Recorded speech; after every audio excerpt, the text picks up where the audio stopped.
Donc là je suis sous la brèche de Roland.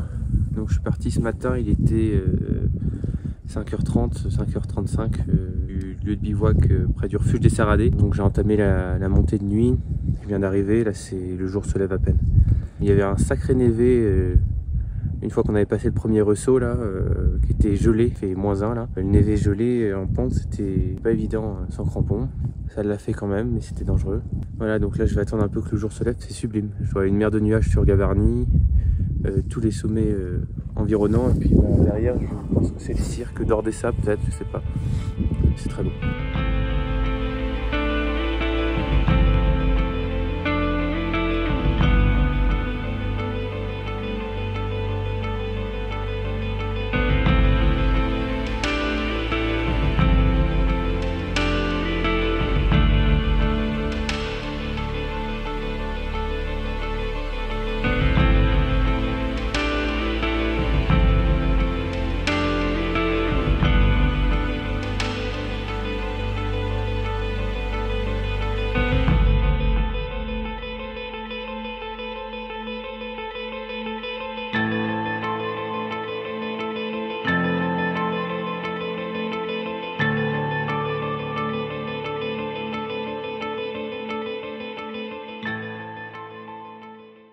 En fait, je suis en train de prendre un itinéraire pour faire un espèce de raccourci que Gaïa, mon application de cartographie, m'a indiqué. En fait, quand vous passez la brèche de Roland, vous tournez le dos à la France, l'océan Anticlassique est sur la droite. Et en fait, moi, je suis parti sur la gauche pour essayer de rejoindre le refuge de Goris sans descendre dans la vallée. Pour l'instant, j'ai trouvé le sentier, j'ai des cairns. Après, à voir comment ça se passe.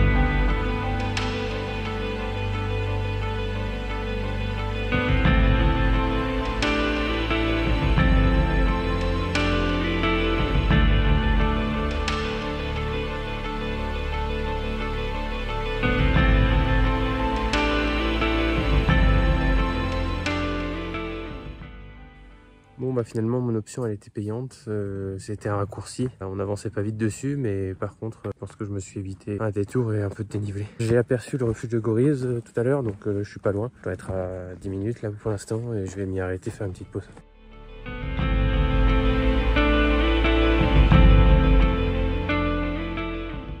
Du coup, je suis reparti du refuge de Goris. Ils sont pas très aimables, refuge de grande fréquentation, un peu comme de l'autre côté de la brèche. Ils veulent rien vendre à manger à part leur formule petit déjeuner à 11 balles. Du coup, je me suis remis en route, il fait encore frais et je me dirige vers le col au pied du mont Perdu.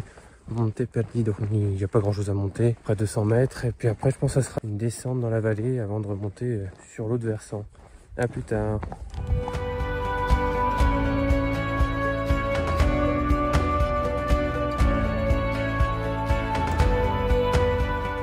Colado Arablo. Voilà, donc c'était le col que je devais franchir avant la redescente. Donc je suis au pied du mont Perdu et de l'autre côté, très très joli. C'est très sec, ça fait désertique. On a vraiment changé de paysage par rapport au côté français en franchissant la brèche.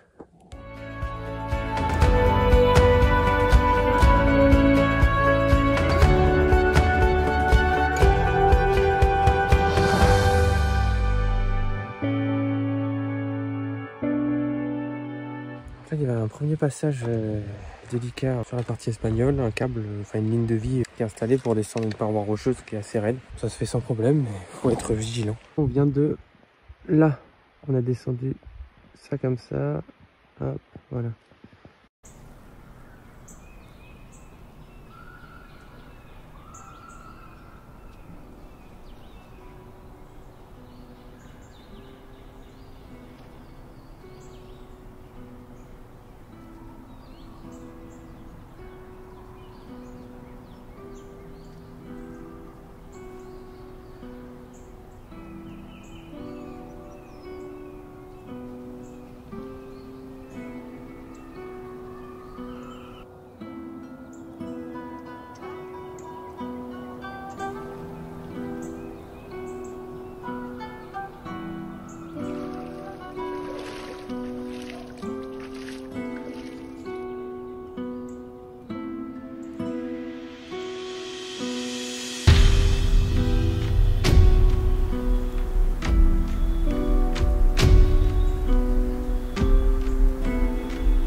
suis en train de descendre, j'ai fait ma pause pour manger le midi au col des Aniklos. Donc c'était la fin de la vallée d'Ordessa, j'imagine. Un col impressionnant quand on est en haut, hein. Des deux côtés c'est très abrupt. D'ailleurs la descente elle est vraiment casse-pattes.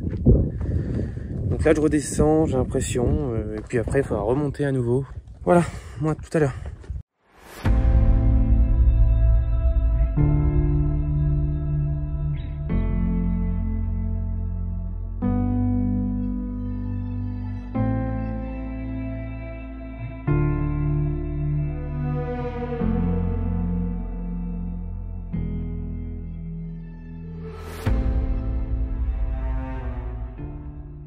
Il y a un peu plus de 19 h, je marche toujours.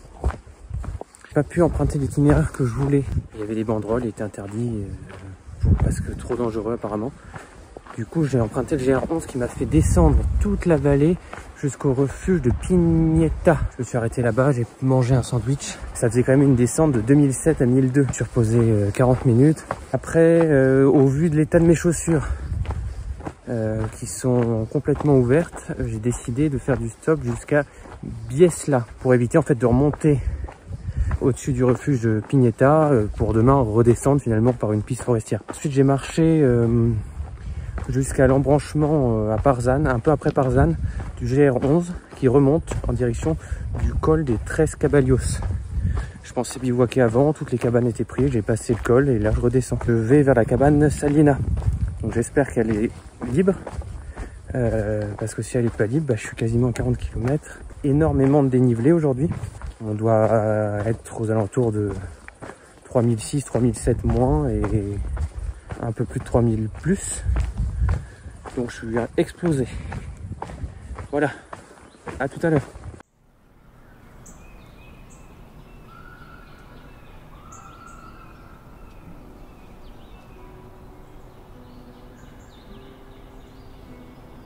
Je me suis bien arrêté à la petite cabane de Saligna. C'est une toute petite cabane où il n'y a qu'une place, voire deux. Ça doit être la cabane d'un berger. Il y a une couverture, 2-3 bouteilles, des trucs comme ça. Je suis très fatigué de la journée. Il y a eu pas mal de soleil qui tapait aussi. On était tout le temps en altitude. Je viens de manger là. Je vais grignoter un touron en dessert et puis je vais me coucher. Je sais même pas si je mets mon matelas gonflable. En fait, j'ai peur de le percer par terre. Comme il y a un bout de couverture, je me demande si je vais pas directement dormir par terre sur la couverture avec le duvet. La cabane a l'air de bien couper le vent, il fera pas très froid. Je vais voir ça. Allez, je vous retrouve demain pour une journée qui nous emmènera à l'approche du Tuc de Molière, mais on n'ira pas. Je le garde pour après-demain, ça ferait trop loin. Mais peut-être cabane de Litérol ou une cabane après, on verra bien. On est le 11e jour, en fait je m'étais trompé il y a 2 jours je crois. Donc, 11e jour de marche. J'ai pas trop mal dormi dans la petite cabane, il y a eu énormément de vent donc je regrette pas d'avoir choisi une cabane. Ça aurait été vraiment confortable en temps qu'il fait très froid. Même dans la cabane j'étais limite d'avoir froid avec le duvet zéro confort. Et le temps a l'air d'avoir un peu changé, on verra comment ça se passe dans la journée mais c'est assez couvert.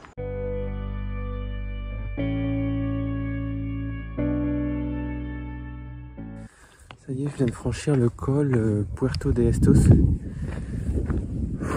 C'était long et puis il a fait très froid. Il y a du brouillard qui s'est installé avec un petit peu de pluie, énormément de vent de l'autre côté. Et donc maintenant on redescend dans la vallée direction Refugio de Estos. J'espère que ça sera un refuge gardé où je pourrai prendre une boisson chaude. Voilà.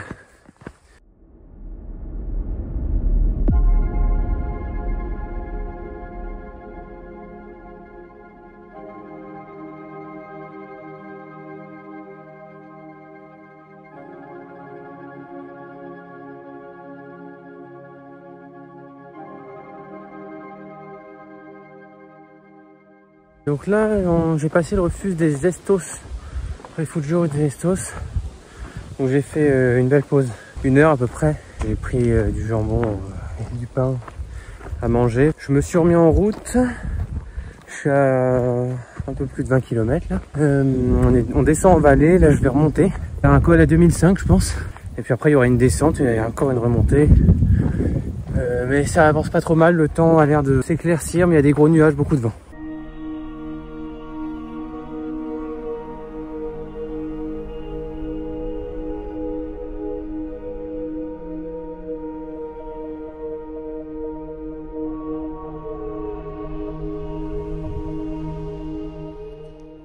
Voilà, je suis arrivé au col du Daliu. C'était sur ma HRP à moi, je suis pas sûr que ça soit sur une HRP particulière. Ça va me permettre de rejoindre Cabane de Littérolle. Ils annoncent beau temps aujourd'hui, mais il y a énormément de vent. Là derrière, j'ai un très très gros nuage en fond de vallée qui est en train de remonter sur le col. Il fait froid, le ressenti est pas loin de, je pense, il doit être sur 3 à 4 degrés. Voilà, la vue est très belle de l'autre côté aussi. Il y a 2500 et quelques et on entame cette descente tranquillement dans le vent. Voilà, à plus tard.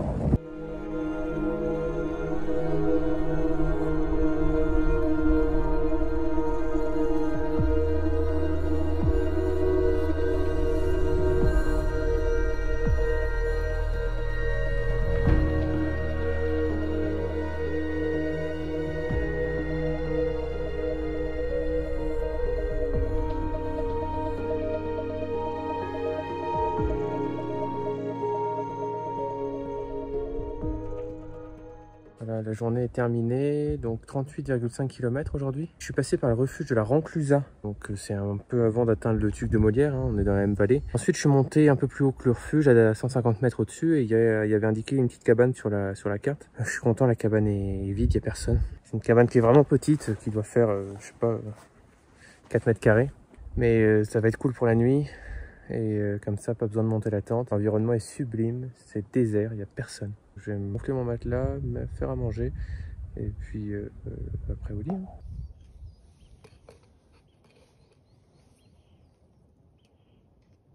Aujourd'hui, ça n'a pas forcément été une journée évidente. J'ai mon souci avec mes chaussures qui s'accentue de plus en plus. Donc toute la journée, tu es un peu dans l'incertitude de savoir si elles allaient lâcher ou pas. Au début, il n'y en avait qu'une, il y a 2 jours qui avait un souci. Maintenant, les deux ont un sérieux souci. C'est-à-dire que j'ai tout le côté qui est ouvert, je vous montrerai après. Et deuxièmement, ça fait là en 3 jours, j'ai fait 118 km avec pas mal de dénivelé, je pense un peu plus de 7000 plus, 7000 moins. J'ai qu'un seul bâton, du coup ça aide pas dans les montées. Je commence à me fatiguer un petit peu, donc vivement Viella demain. J'ai pas énormément normalement à faire, il faut que je descende de ma cabane là pour attraper le sentier qui monte au Tuc de Molière. Après je ferai une redescente et puis j'arriverai sur la route et c'est là que je vais essayer de faire du stop pour descendre à Viella. J'étais censé recevoir un colis que je m'étais envoyé avec des aliments, un réapprovisionnement de lyophilisé, etc. Il a été envoyé une semaine par Mondial Relais, mais je viens de regarder le suivi, ça fait 4 jours qu'il est bloqué à Paris. Donc j'imagine que j'aurai pas mon colis, il faudra que je me réapprovisionne autrement. Donc tout ça, ça sera pour demain, une nouvelle journée. Voilà.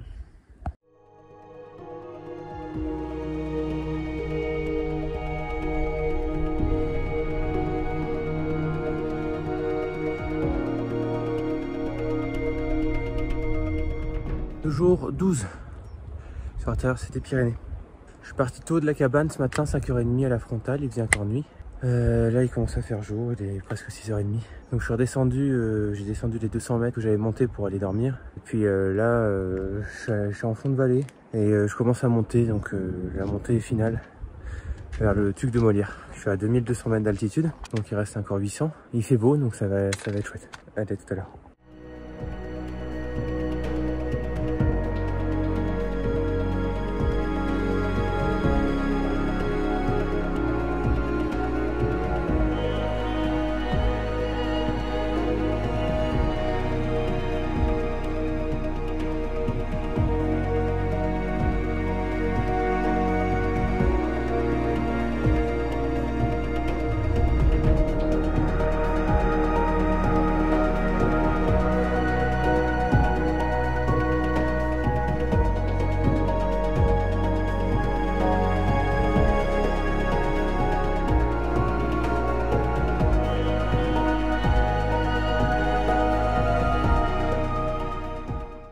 Là on est le lendemain du passage du Tuc de Molière. Du coup j'ai pas fait de vidéo après, je suis descendu assez rapidement. Il faisait froid au sommet et puis après j'étais un peu pressé d'aller à Viella en fait. C'est la ville où je faisais une petite étape d'une demi-journée de repos. Enfin j'ai pris une nuit du coup parce qu'en fait pour mon colis qui est censé arriver maintenant aujourd'hui, il fallait que je change de chaussures. Donc voilà les Altra que j'avais. Donc chaussures gauche et chaussures droite, donc c'était complètement ouverte, la semelle était morte et donc j'ai racheté J'ai pas spécialement trouvé d'Altra, mais j'ai racheté des Hoka.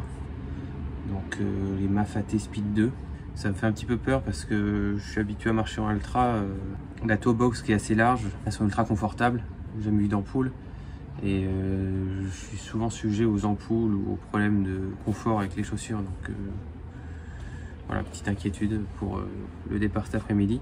Donc là j'attends jusqu'à 13 ou 14 heures, c'est l'heure à laquelle le colis serait censé arriver. Et puis s'il arrive tant mieux, s'il arrive pas, je repars et je ferai une petite étape avec un bivouac ou une nuit en cabane à proximité du lac d'Urius. Donc je remonte à la sortie du tunnel de Viella là en stop. Et puis après je dois avoir 3-4 heures de marche pour le lac d'Urius. Voilà le programme.